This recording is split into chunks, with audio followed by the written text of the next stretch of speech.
I'm back, and I'm all geared up to give you another useful tutorial on menopause. But today, the lesson isn't only about menopause. It's about the differences and similarities between menopause and thyroid disease. You see, it just so happens that a lot of women have thyroid disease around the time of menopause. And it just so happens that there is a lot of overlap in the symptoms of menopause and thyroid disease. So the end result is that a lot of women have a lot of confusion at the time of menopause when it comes to these two things. And it creates a lot of problems. So I'm going to try to distinguish and clarify the two and hopefully dispel some of the confusion.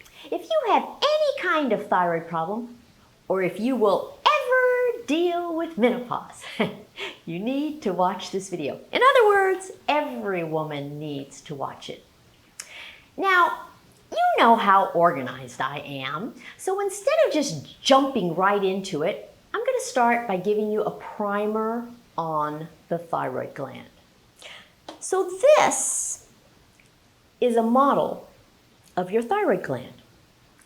And your thyroid gland is this pink part right here.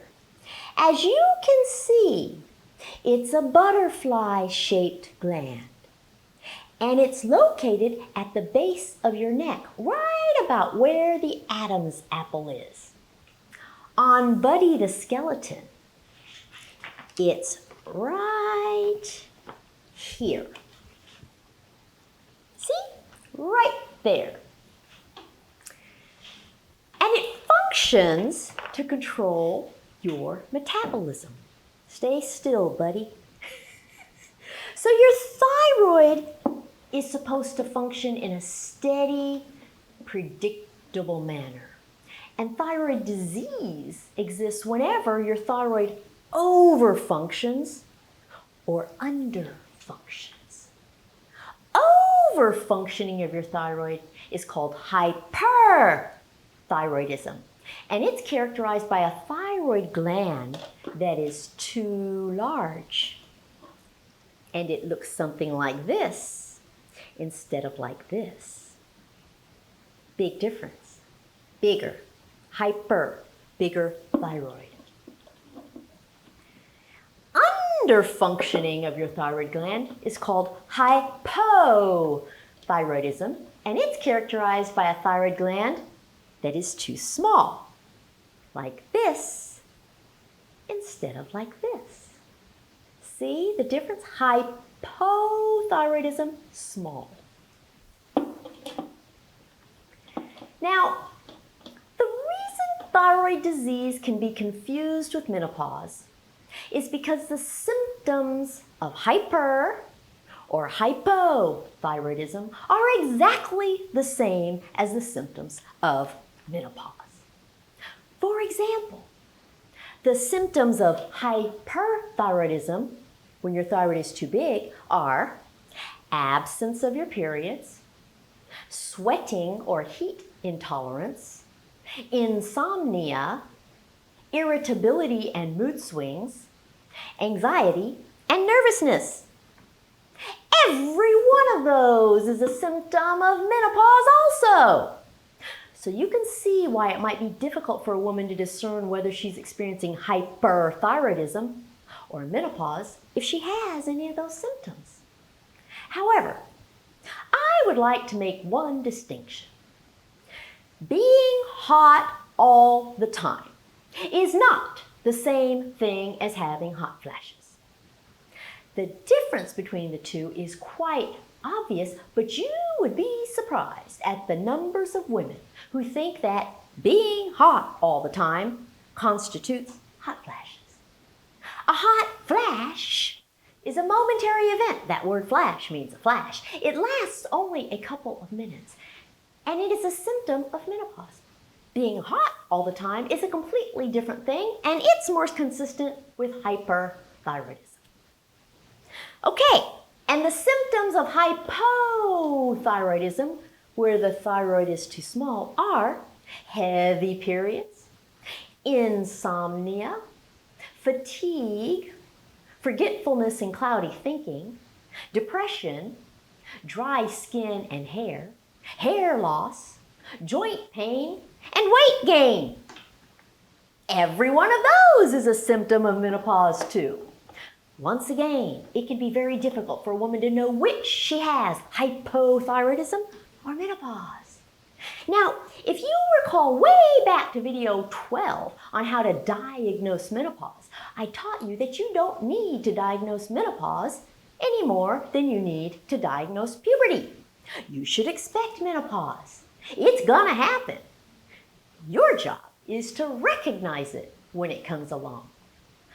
The problem is that because nobody talks about menopause, and because most women have their heads stuck in the sand with regard to menopause, and because most women fail to get an education on menopause, they don't recognize it when it happens.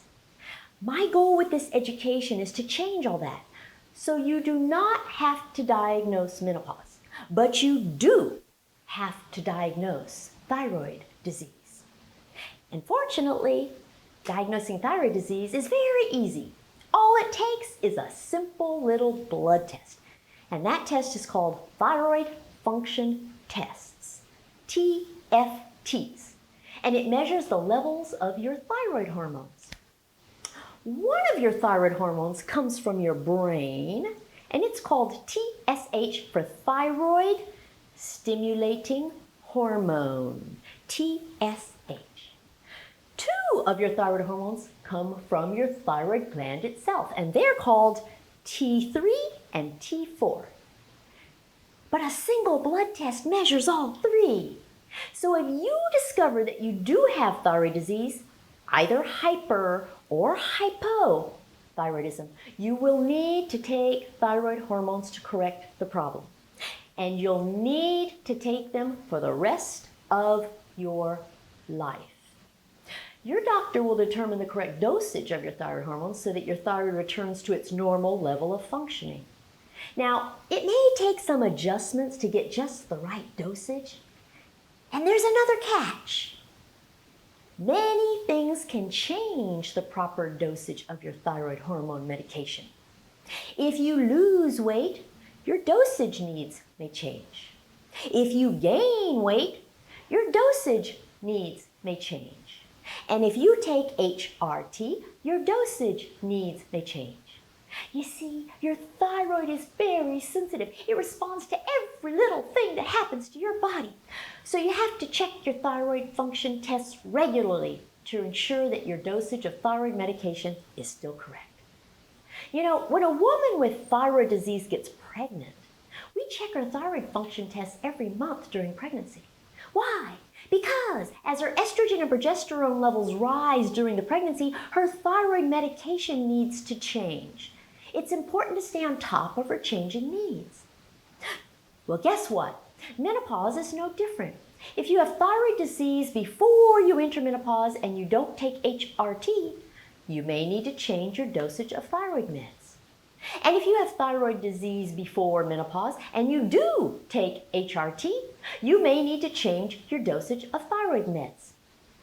Okay, what if you develop thyroid disease after you become menopausal? It's no different than it is for the pregnant woman with thyroid disease. If you start taking HRT, you have to check your thyroid function tests and adjust your meds accordingly.